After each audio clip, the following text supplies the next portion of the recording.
The last nuclear treaty between the US and Russia has expired. Could a new arms race be on the way? The last nuclear arms control agreement between the United States and Russia expires this week, marking a worrying moment for global security.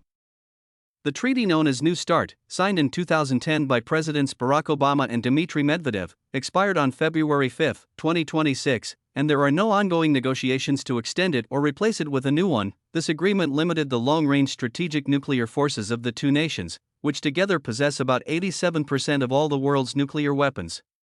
It established clear limits: a maximum of 1,550 nuclear warheads deployed on intercontinental ballistic missiles, submarine-launched missiles, and heavy bombers, up to 700 deployed vectors, missiles and bombers, and a total of 800 launchers, including those deployed and those in reserve. Beyond the numbers, the treaty included important verification mechanisms, such as semi-annual data exchanges, near-daily notifications of nuclear force movements, surprise inspections of facilities, and a bilateral commission to resolve disputes. These rules helped reduce tensions and increase transparency since they came into effect in 2011, with the limits being fully met in 2018. The treaty was extended for 5 years in 2021, but cannot be extended again. In 2023, Russia suspended participation in inspections and data exchanges, citing difficulties caused by the war in Ukraine. Although it maintained the numerical limits, in September 2025, President Vladimir Putin proposed that both countries continue to respect the limits for one more year after the treaty expires,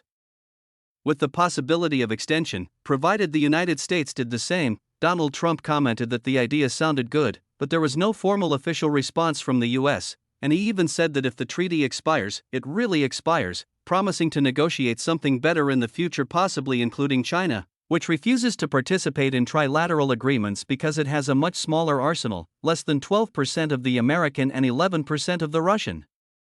Without the treaty, both countries lose the rules that limit their strategic nuclear forces and, most importantly, the means of mutual verification. This generates uncertainty, distrust, and the risk of escalation. Experts warn that both Russia and the US could rapidly increase the number of deployed nuclear warheads by up to 60% in the Russian case and 110% in the American case, simply by loading more warheads onto existing missiles and bombers, potentially doubling their arsenals in a short time. Without inspections or data sharing, each side tends to plan for the worst-case scenario, fueling an arms race. The end of the New START treaty represents the termination of more than 50 years of bilateral agreements that controlled nuclear weapons between the two superpowers. For the first time since the 1970s, there will be no legally binding limits nor active negotiations underway. Organizations such as the Bulletin of the Atomic Scientists and the Federation of American Scientists warn that this could accelerate a new era of nuclear proliferation, especially with emerging technologies and the growth of the Chinese arsenal further complicating the scenario.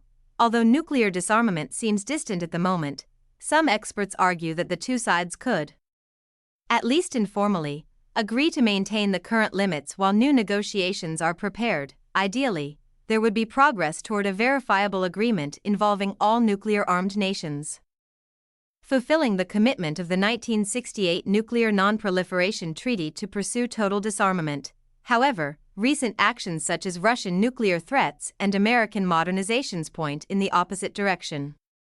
The disappearance of this last mechanism of bilateral control makes the world more vulnerable to misunderstandings and dangerous escalations.